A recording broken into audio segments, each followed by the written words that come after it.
Good evening, believers. How are you doing? This is Love Coach Dasha coming to you today for the Healing Hour Live.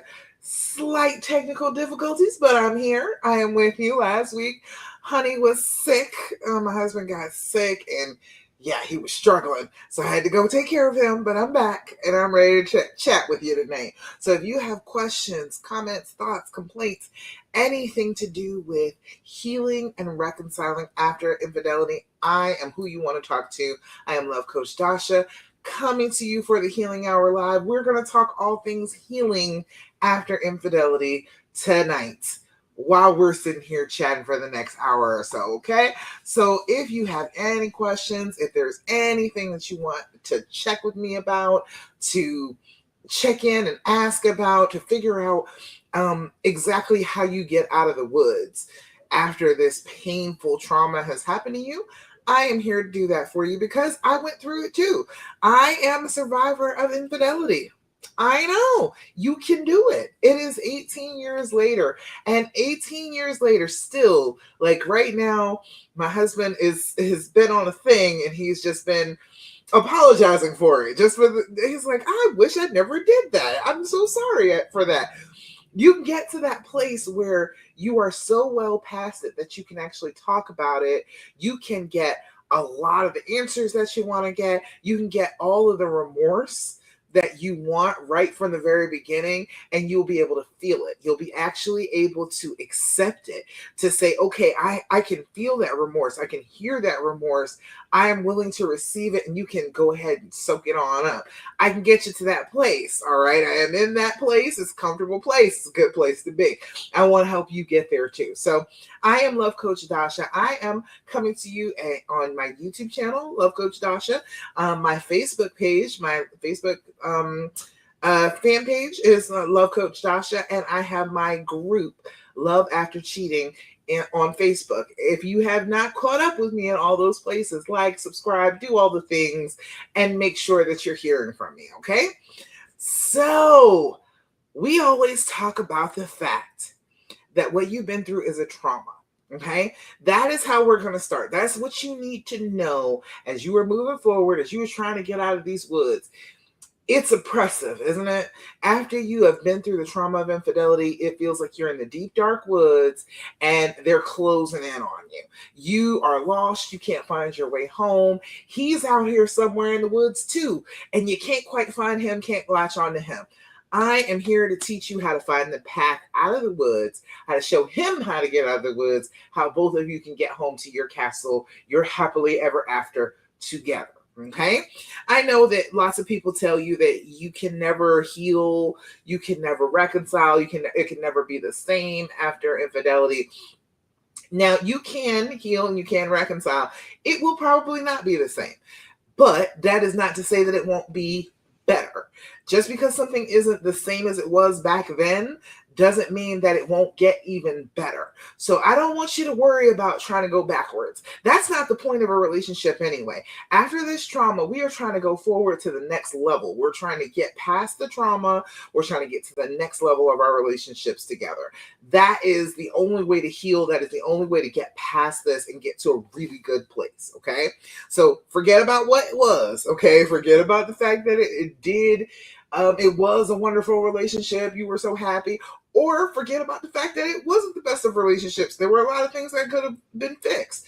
You are going to the next level. We're going to be working on those things anyway. But you've got to heal first. You've got to actually be in the place that you're able to make something better than what you had. So I want to teach you about that, how to get past this trauma, how to make this trauma integrate within you, get your nervous system back on track, and get yourself back in a place where you are able to love again, to understand, to open yourself up again, to trust again. You got to heal to be able to do that. Okay. So talking about this as a trauma, the first thing you need to know is do your deep breathing. Have you been doing your deep breathing? I'm going to ask you every single week. Every time you see me, I'm going to ask you, have you been doing your deep breathing? Because it is an important part of your healing, especially when you consider it as an effect of your trauma. Your breathing pattern as an effect of your trauma is something that you can control. It is a physical thing that is happening to you that you can actually take over control of and change for the better. Now, when you are anxious, when you have been traumatized by this infidelity, by this pain, by this betrayal, your body is going to go into fight or flight. That fight or flight breathing is short sips of air. You are sipping in air and you're getting oxygen in, but you're never fully exhaling. So doing your deep breathing is retraining your body that we're not doing the survival breathing right now. We don't need to run. We don't need to fight. We're okay. We're safe. That breathing, the breathing of I am safe, I am calm, everything is all right, is the breathing that we need to do. When you do that consistently, you are teaching your brain, hey, look, I have scanned the horizon. There are no lions here to eat us. We are safe. And then your brain will start believing you because your brain believes whatever you repeat to it. So if we are consistently telling our brains, hey, no, with our breath and with our thoughts, we are safe. Demonstrating that over and over again to our body lets our body start to feel safe again. Okay. So doing our deep breathing is key. It's critical. I want you to do it 5 times a day. Okay. Do not even think about like where you are in the moment. Wherever you are, whatever you're doing, take the minutes that it's going to take and do your deep breathing 5 times in a row. We do 4-7-8 breathing. You can pick whatever breathing technique you please, as long as you are doing it 5 times a day. But if you want to do our breathing technique, we are doing 4-7-8 breathing. Now, what we do is we blow out. We're trying to deflate our lungs. I'm going to inhale for a count of 4. Hold that breath for a count of 7. And then we're going to blow out like we're blowing out an entire cake full of birthday candles for a count of 8. Now, when you blow, I want you to make the sound of blowing, that whooshing sound that you make when your breath is coming out in a stream. When you are trying to blow out birthday candles, it makes a sound. When you do that consistently, you are teaching your brain that that sound means I am safe. I can calm down now. Okay. It will teach you to be safe in your body, helps you start getting over this trauma faster. All right. So we're going to do the deep breathing together. We're only going to do it for 3 times in a row. But like I said, 5 times a day while you are doing it on your own. It doesn't matter what you're doing. It's a minute of self-care. You can take a minute. Okay. All right. First things first. Come join me for the deep breathing. First things first, we're going to blow out. Inhale through your nose. 2, 3, 4. Hold it. 2, 3, 4, 5, 6, 7. Blow out. 2, 3, 4, 5, 6, 7, 8. Again. Inhale. 2, 3, 4. Hold it. 2, 3, 4, 5, 6, 7. Blow out. 2, 3, 4, 5, 6, 7, 8. Last time. Inhale. 2, 3, 4. Hold it. 2, 3, 4, 5, 6, 7. Blow out. 2, 3, 4, 5, 6, 7, and 8. It's beautiful. How does it feel when you do your deep breathing? Let me know. Put it in the comments. I want to hear about your experience with the deep breathing. I swear it works, okay? It is one of those things that is so simple that people believe that it doesn't really work. But if you are doing it and you're doing it consistently, it works. It makes you feel better. It settles you down. It makes your thinking a little bit clearer. You may get a little sleepy. If you've been going through this trauma for a while and you haven't been resting well, it might make you a little sleepy. Some people, it makes them a little wired up. They get a little energy boost from it. Put it in the comments. However, the deep breathing makes you feel when you're doing your deep breathing on a consistent basis. Okay? All right. I gotta plug my laptop in. There we go. All right. Second thing that we're always going to talk about every time we get together. Oh, Lord. There we go. All right. Every time we get together, we are going to talk about doing your journaling. Have you been doing your journaling? I need you to do that, okay? That's another one of those things. People think it's such a simple thing that, oh, it doesn't really matter if I do it or not. Trust and believe it matters. If you are doing your journaling on a regular basis, you've got a place for your thoughts to go. You've got a place for all those terrible, negative, repeating thoughts to be put down so that you don't have to carry them all the time. You've got a place that your brain can set down these thoughts and say, okay, it is down, it is safe, it is in the special book. All right, I can come back to this later. She's not going to forget. This is important stuff. I can come back to it because it's in the special book. All right. That's what I need you to do. Be writing down what is going on inside your head, inside your journal. I want you to do this 5 minutes, 5 minutes in the morning before you get out of bed in the morning, just 5 minutes of whatever bubbles to the surface first. Whatever comes up top of mind, that is what you need to journal. You can't journal the whole thing, everything that has happened, everything that you're feeling, everything that you've gone through. You can't journal all of it at the same time. What you're doing when you're journaling, just what comes to mind first, is showing yourself what's important. What is on your mind? What is stressing you out? What is the part that you need to work on healing today? You can't fix it all in one day. That's not going to happen. Don't even expect that. But as you are piecing these things together, you will see that there are patterns to the things that you are thinking, to the things that you need to worry about, the things that you need to work on. So if you are finding the patterns, that means you're going to find your triggers. You're going to find the things that trigger you and make you feel like crap. If you do that and you're doing that on a consistent basis, you will get ahead of the triggers. The triggers will not be chasing you anymore. You will know what they are. You will know how they make you feel, and then you will have your opportunity to make up a system, things that you can do that will make you feel better when they happen. Okay. And shucks, you can even start to prevent them. You can even start to prevent them from happening by being aware of what they are and when they're going to happen. Okay. So first thing in the morning, right before you get ready to go to bed, about 5 minutes. Don't write until your hand cramps. You're not going to want to do it again. Okay. 5 minutes in the morning, 5 minutes in the evening, and then periodically through the day. If something comes to the surface and it's a nagging thought, it won't let you go, write it down in your journal. Now, what you can do is assign your brain the task of, hey, it's in the journal.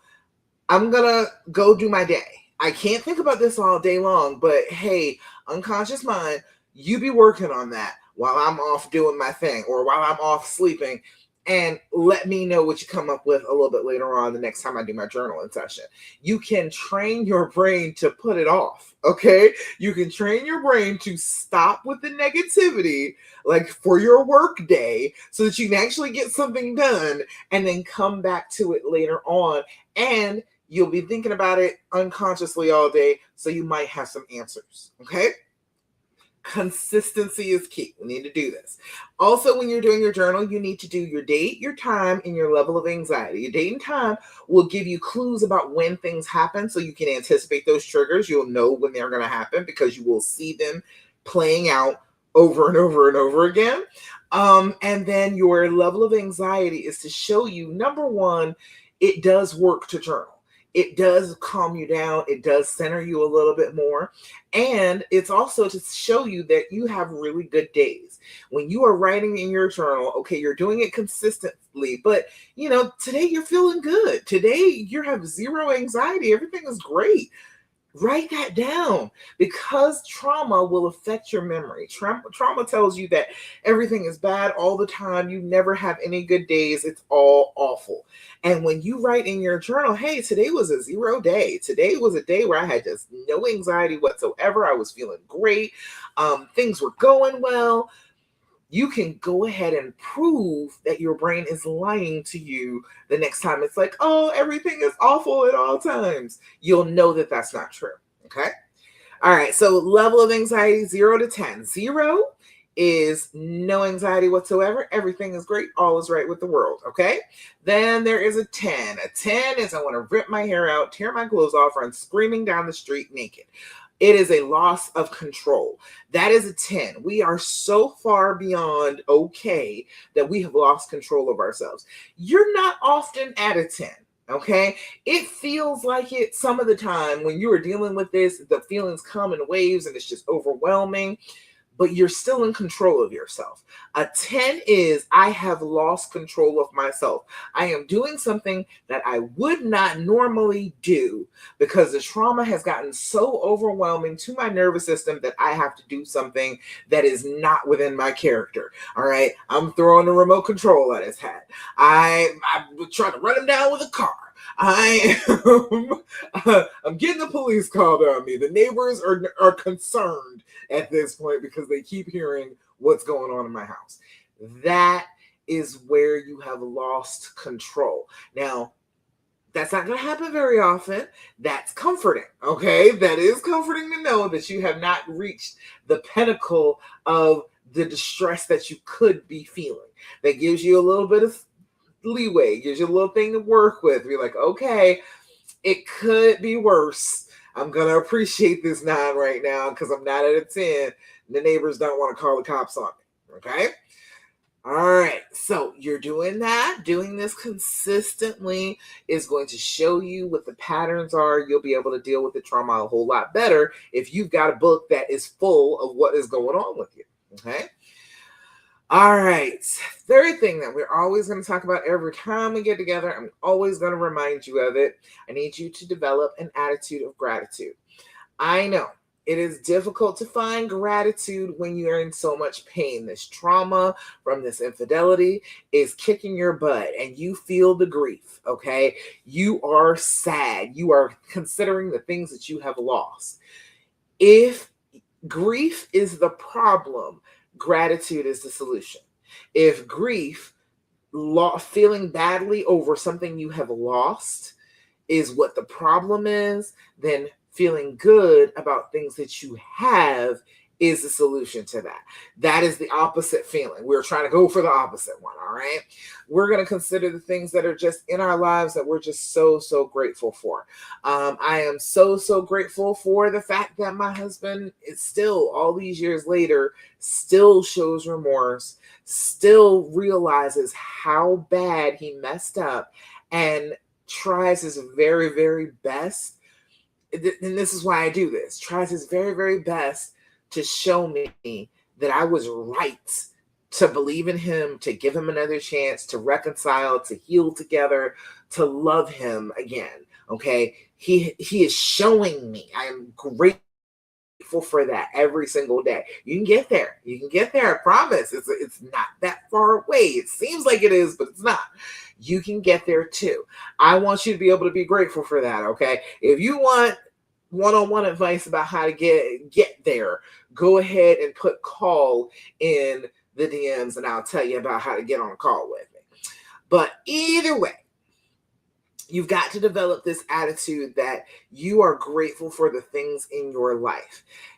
Your life is this amazing tapestry of good and bad things, okay? You were never promised that you were going to have all good. Nobody told you that. Nobody gave you that false hope that you were going to have all good things.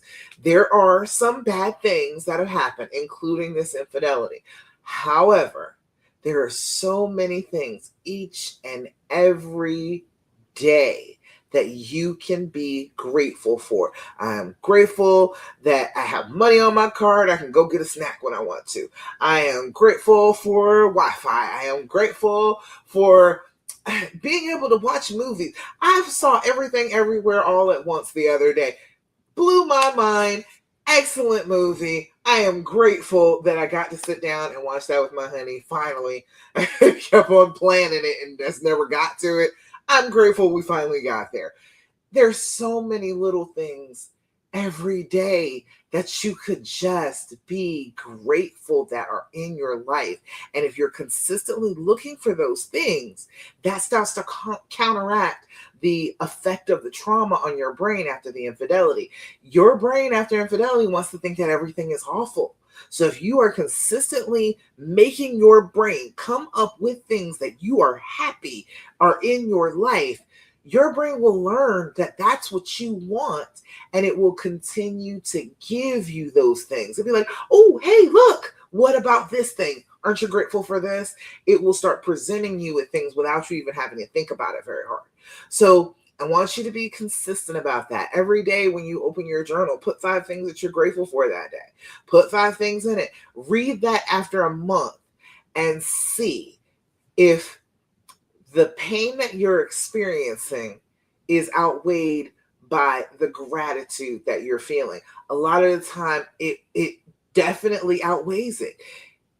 After you've written down 3 to 5 things every single day that you're grateful for, and you come back and read that, it will bring tears to your eyes. It will let you know that yes, bad exists, but look at all the good. Look at all the things that are wonderful that are in my life right now.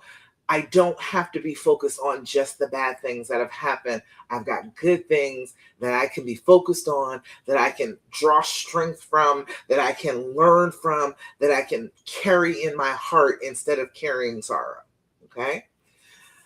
All right. Let's see. If you got anything that you're grateful for today, Thursday, put it in the comments. Let me know what you're grateful for today. What is going on in your life that you're like, wow, I'm so grateful. I'm grateful I had a birthday. My birthday was on the 16th. I didn't even say anything. I was so busy. I didn't even really say anything. But I got to dress up, and I got to put on my pretty crown, and I got to be pretty out in public and go to the movies with my honey and have a good time. I had a good day. All right. So I'm grateful for a good birthday. I'm grateful for another trip around the sun. You might not get that. You know, every day there's somebody who ends their trip around the sun. Every day that happens. You just don't happen to be one of those people. Aren't you grateful for that? Anyway, we've got our gratitude practice. Now, one last thing before we move on to the lesson for today. I'm going to need you to stop asking him all those damn questions about the affair. I swear. Seriously, I want you to feel me on this, okay? You have enough information. You have enough. You have learned enough about what he did. This was a betrayal. However you cut it, however you slice it. I see arguments online sometimes about what kind of betrayal is worse. Is it worse that it was an emotional affair and his heartstrings were all tugged, or is it worse that it was a physical thing and he was just so attracted to her? None of that matters. It is a betrayal. That's it. A betrayal is a betrayal is a betrayal. You are trying to heal from being betrayed by somebody you love very much. That's a trauma. It does not matter the levels. What is it? People trying to compare sins. Okay, it's bad. That's what it is. You've got enough information. You know for sure this was something that took the floor out from under you. It doesn't matter about the details. The details are not the point. The point is this person that you love betrayed you. That's the part you're healing from. It's not all the details. Your brain, because of the trauma, wants to pick it apart. It wants to see all the details. It wants to go over them with a fine-tooth comb and try and make it so this never actually happens to you again. But that's impossible because it doesn't happen the same way twice. So you can go over all of the details, but you're just giving yourself more and more and more and more to heal from. Every time you get a new detail, it's another thing that your brain can use as ammunition against you as you're trying to heal. You don't need any more information. Stop asking him questions about the affair. Stop asking him how he felt, what they did, where they were, who, what, when, where, why. We know he betrayed you. Okay, trying to get more information than that is just torturing yourself for no reason, especially if you're trying to stay. If you love this person, you want to be with them, don't keep giving yourself more ammunition not to stay with them, okay?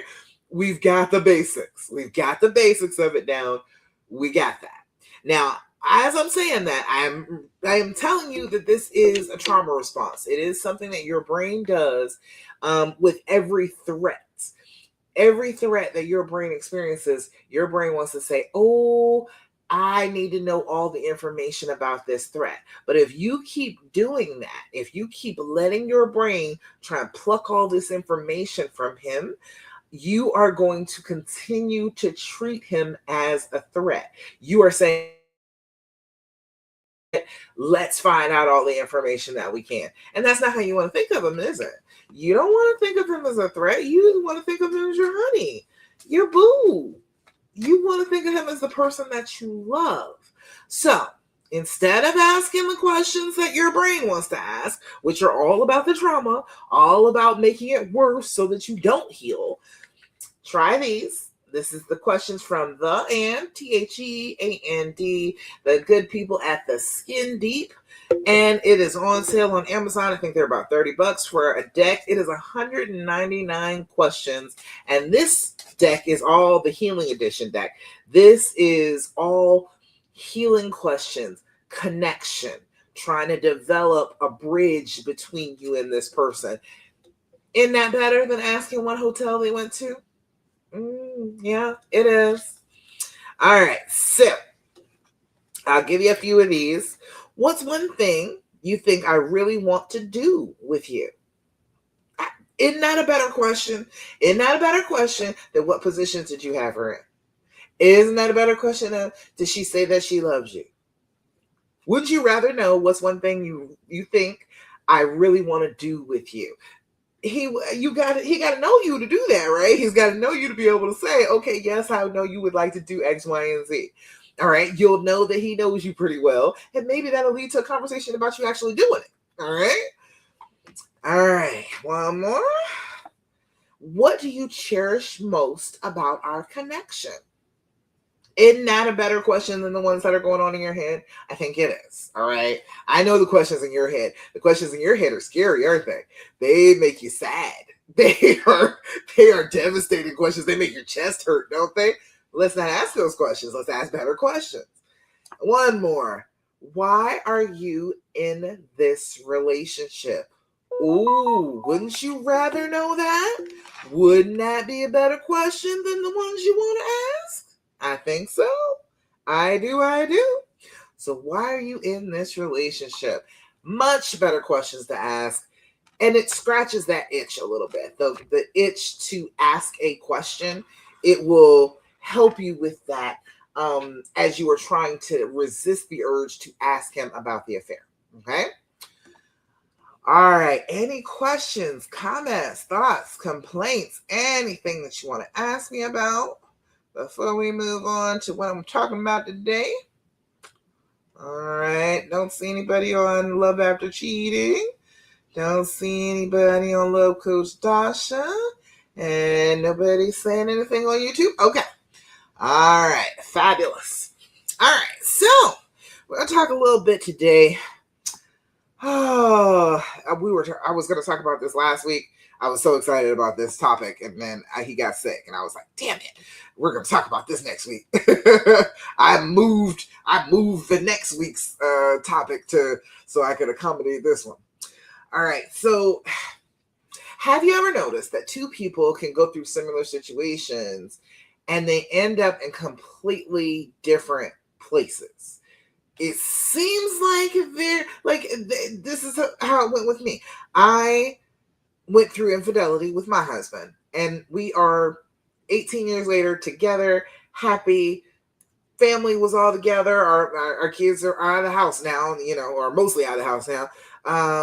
We stayed. It wasn't just for the kids. We loved each other anyway. We got through it. We succeeded. Okay, we were happy that we stayed and worked it out. But I have seen plenty of people.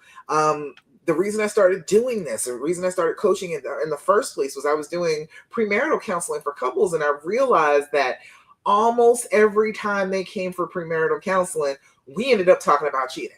Almost every single time. And that was the thing. That was the thing that was holding them up from the happiness that they really wanted to have. They didn't get to that place. They were feeling very tense, very separated, feeling like the relationship was never going to heal, that they weren't going to heal. All right.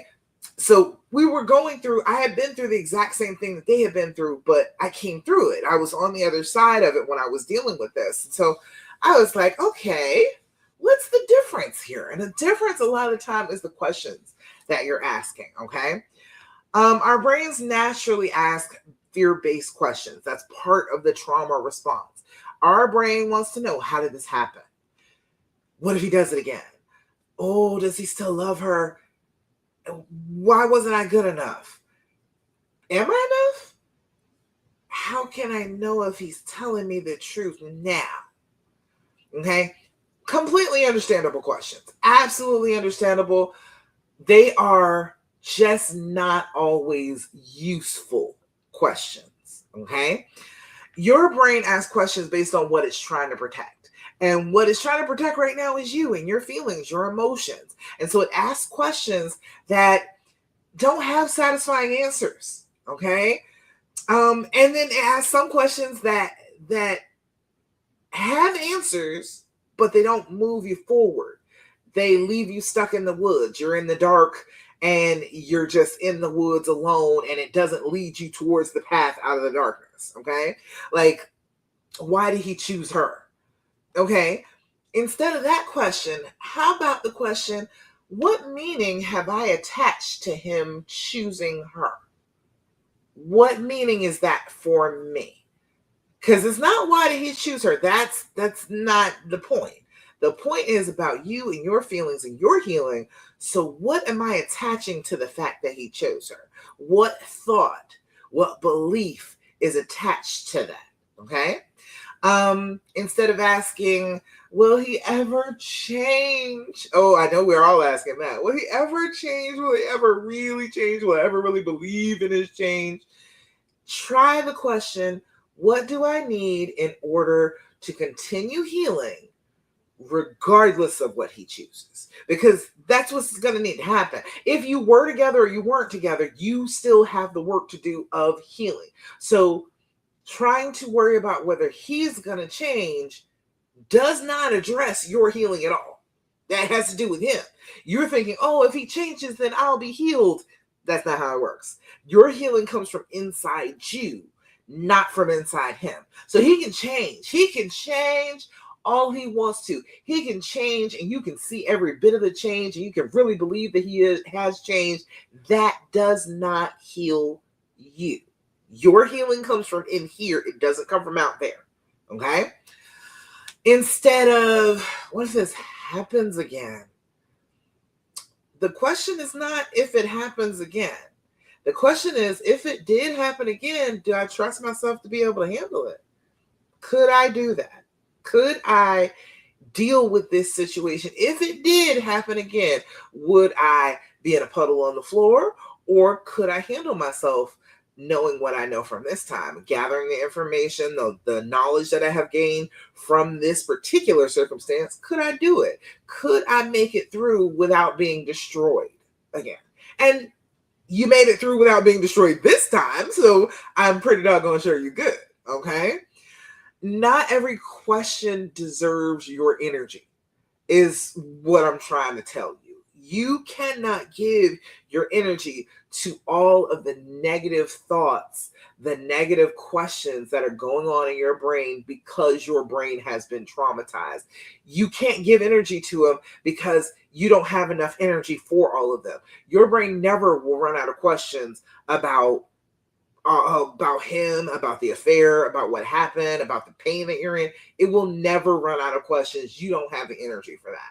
We've got to think of some questions that help you to build your healing. If you're going to ask a question, we need to ask questions that are going to build the healing instead of questions that will destroy your healing, that will make it harder for you to heal. So questions like, what do I need today? What do I need today? That's just the hardest damn question in the world. What do I actually need today? Sometimes you need some sleep. Sometimes you need some sex. Sometimes you need to be able to eat what you want to eat. There's all sorts of things that you could need. And if you are worried about out there, what he's doing, what he is experiencing, then you're not tending to what you need. Um, what can I control is an excellent question. What in this circumstance can I actually do something about? What can I change? What can I control? What can I shape and mold in this pain that I'm in? How can I shape something, and can I shape it in a good way and not in a bad way? And not in something that will make me feel like things are more difficult. Can I shape it in a way that makes me feel like, oh, things are going to go well? All right. What boundaries would create more peace? And remember, boundaries are not rules for other people. Boundaries are what you will do if they cross a line that you have told them that you have.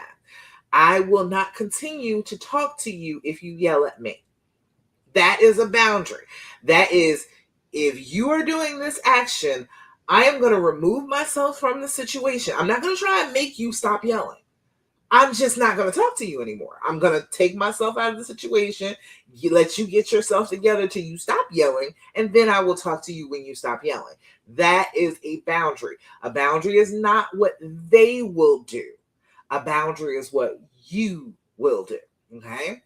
So what will make you feel more peaceful? Oh, that's a good question. What would your healed self do next? We know what the hurting version of you has been doing, what it wants to do. It screams about what it wants to do. But what would the healed version of you, the person that came through this, got to the other side, is still in love with their person, is happy, is feeling good about themselves, what would that person do? Because that's where you're trying to get, right? So maybe we should do what that person does. All right. What stories am I telling myself? Oh, please, if you don't leave with anything else that I have said tonight, please ask yourself this question on a regular basis. What story am I telling myself? I'll tell you a story, and I bet you this, you might not think it's your story, but I swear it is the story almost every single solitary time I work with a woman on this issue, on infidelity. Their story is usually, I love him more than he loves me. My love is worth more. My love is bigger. My love is stronger. He doesn't love me the way that I love him. Is that your story? Put it in the comments if that is your story, because I swear that is a common story. That is a story that women tell themselves all the time. I had to actually start telling myself the same thing. I had to tell myself on a regular basis, he loves me different, but he loves me just as much, because we all show love differently.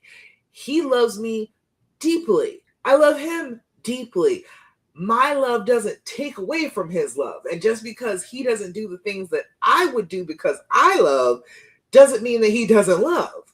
Okay? Everybody experiences it differently. Everybody does it differently. So you can't sit there and just assume that your love is the more important love.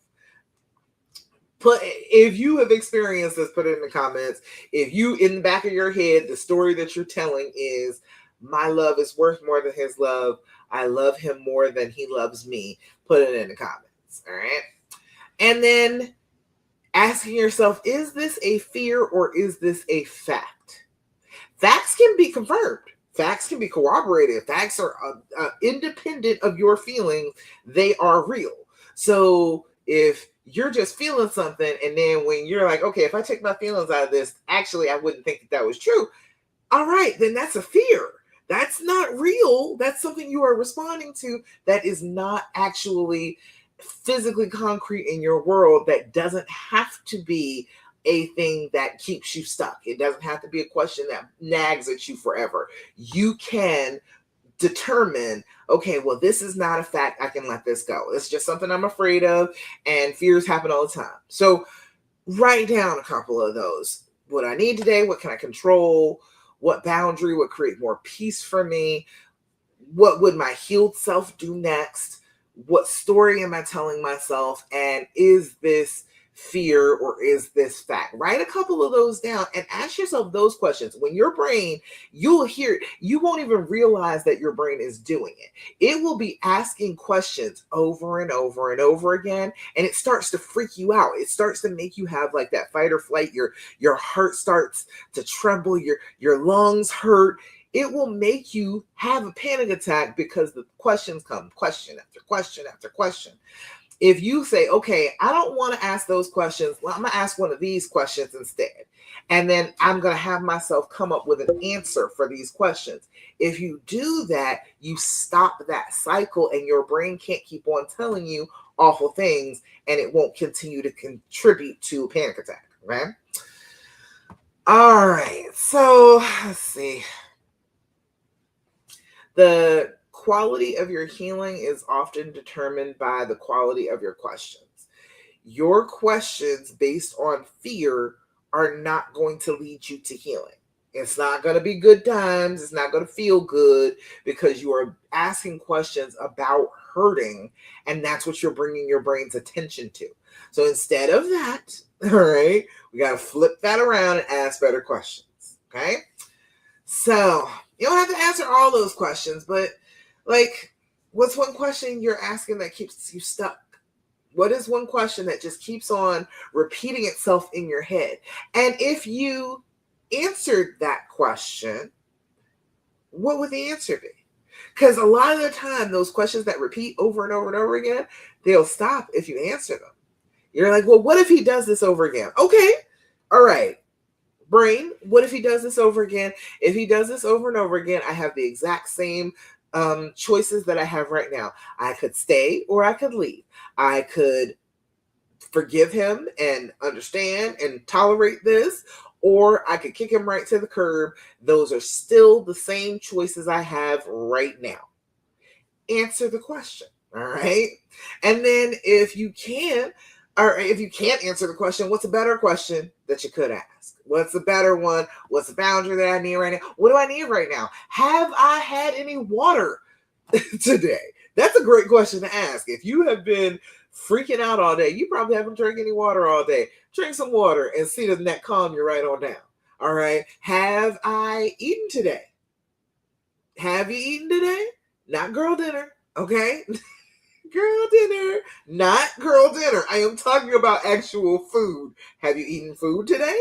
Have you sat down and had a meal and nourished your body? Because this is healing, and you need calories for healing. It doesn't matter if it's physical or mental. You need calories to be able to heal yourself. So to keep yourself going, to keep yourself fueled, to be able to heal, you need to eat something. All right. Basic questions like that. So instead of asking over and over again a question that freaks you out, if you cannot come up with an answer to it, think of a better question. Okay.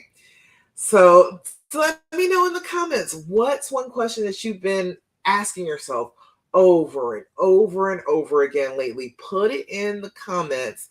And if you put it in the comments, I will respond to you with a better question that you can ask. Instead of the question that you were obsessing over, the question that your traumatized brain keeps trying to answer, I will give you a better question, and then you let me know what the answer to that is, okay? All right. So one of my favorite parts about coaching is helping women untangle those questions, helping you to figure out what the answer to the question is. So I have my After Infidelity Clarity Call. You can get clear. You can get some clarity on the questions that you have in an hour-long conversation with me. It's $111, 111. And you, at the end of that conversation, will have clarity on the questions that you are asking. The questions that your brain keeps repeating over and over again, I'll tell you exactly why it's asking that same question, what you can do to stop it from asking that same question, and what the answer is. I'll help you work out what the answer actually is so you can answer the question and your brain won't keep bothering you, okay? Sometimes one conversation can help you stop asking the wrong questions and start moving forward again. That's exactly why I created this call. As you are trying to find your way out of the woods, you get a little paralyzed as you are in the woods. The questions start coming from all angles at you, and it's dark and it's scary, and the voices of these questions are freaking you out. All right. And they make you stop, they make you stand still in the darkness. I want to answer your questions and help you start to move forward on the path. Get out of this dark spot in the woods, get back onto the healing path, and get your way out of these woods so that you can finally heal. You can stop asking questions that make you miserable and start asking questions that actually help you heal. All right. So, I don't know. Let's see.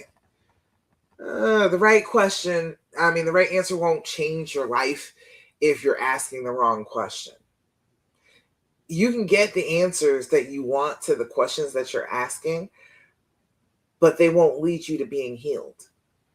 Every one of the questions that the fear is bringing to you, is screaming at you to get answered. None of those questions, none of the answers that you will get to those questions are the way out of the woods. They're deeper into the woods. They are more confusion and darkness and terror in those answers. I want to give you answers that will lead you to clarity and fearlessness and not being lost anymore. Okay?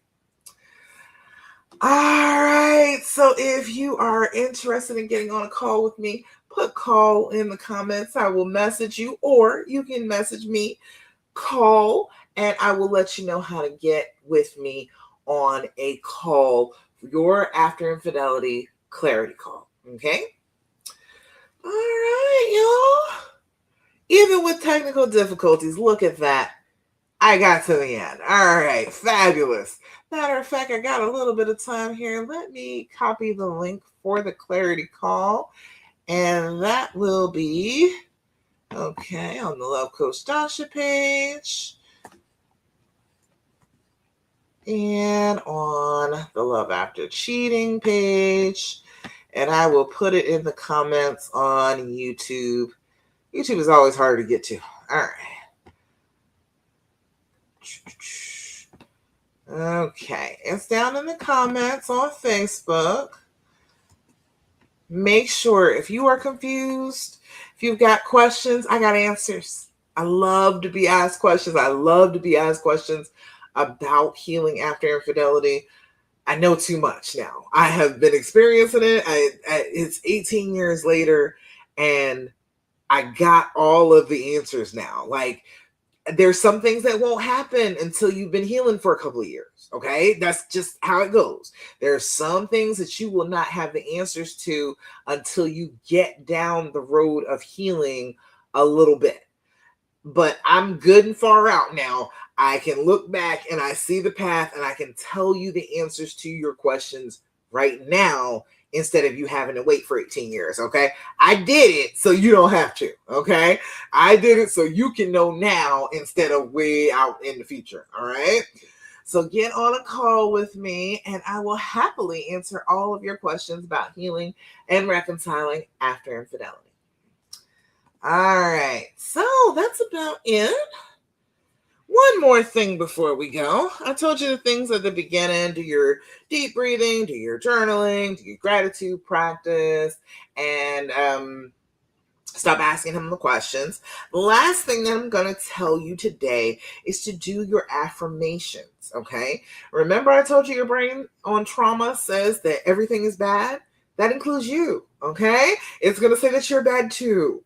And we've got to stop that, because no, you're not. You are not bad. You are not a bad person. You are not stupid. You're not naive. You're not a doormat. You're not none of that, okay? You are a good, kind, loving woman who just wants her family, who just wants her person in her life. There's nothing wrong with that, okay? You have not done anything wrong just by feeling that way, okay? So we've got to give ourselves a little bit of confidence to tell ourselves that these negative thoughts, they're not real. That's not really who I am, and I refuse to accept those things, okay? All right, so we are going to do a affirmation for today. This one, I got these from Five Below, but affirmation in the comments. I will send you a link to my affirmation specifically for healing from infidelity. Our affirmation for today says, today I am confident. Today I am who I am, and I am capable of doing anything that I put my mind to. Ooh, I love it. Love it. Absolutely love that. Today I am confident. Today I am who I am, and I am capable of doing anything that I put my mind to. And that includes healing. It does. It includes healing. Thank God that it includes that, because doggone it, it's stressful trying to heal from this. It is. But you have the capability to be able to do it. I know you do. I did it, so I know you can. All right. And mine was particularly difficult. He wasn't apologizing. He wasn't trying to act right. Okay. If you got one and he's like, oh, I'm so sorry, I did this. I'm going to try and do better. No, mine wasn't doing that at first. Okay. Not at all. So if you've got a man who's a little difficult about the whole situation, definitely talk to me, because mine was a little difficult too. But if you got one and he's like, oh, I'm trying really hard, and you're just like, I just don't know how to forgive you, that's going to be a pretty easy conversation. We are going to be able to come up with a few things that are going to make you feel better, get you moving towards healing. But even if he's difficult, we're still going to be able to move you towards healing. We are. All right. So do the practices. Do your deep breathing, do your journaling, do your gratitude practice. Stop asking him all those questions about the affair, and do your affirmations to feel good about you. All right. And more than anything else in the whole wide world, I want you to not do what the fear and the pain and the trauma are telling you to do. Whatever they say to do, and it's usually a scream in your head, whatever those feelings are telling you to do the exact opposite of it. The things that your fear and your pain wants you to do, those things are always going to lead you to hurt more. Now, you don't have to do that, okay? You can do the opposite of those things, and then you can feel good. You can feel like you are actually healing, because those are healing things to do, okay? Don't do what the fear and the pain say. Do the exact opposite. You'll be on the healing path, okay? All right, y'all. That's about it. Thank you so much for joining me for the Healing Hour Live. If nobody has told you today, you are trying to heal from infidelity, and I love you for that, and I am so, so proud of you for that. We need more loving, understanding, compassionate people in this world, and the fact that you are leaning towards trying to do unconditional love, that is a beautiful thing, and you should be patted on the back for it. You should be given all the help that you can possibly receive to be able to do that, because not everybody does that. Lots of people are afraid to do that, but you are not, or at least the fear is there and you're doing it anyway, which needs to be rewarded too. All right. So if you want to talk to me, I want to hear about you being brave and being loving. Go ahead and message me, and we can get on a call, girl. We can talk. All right. All right, y'all. Thank you so much for joining me for the Healing Hour Live. I will be back again next Thursday, 9 p.m. Eastern Standard Time for the Healing Hour Live. Mwah. I'll talk to you again later. Bye.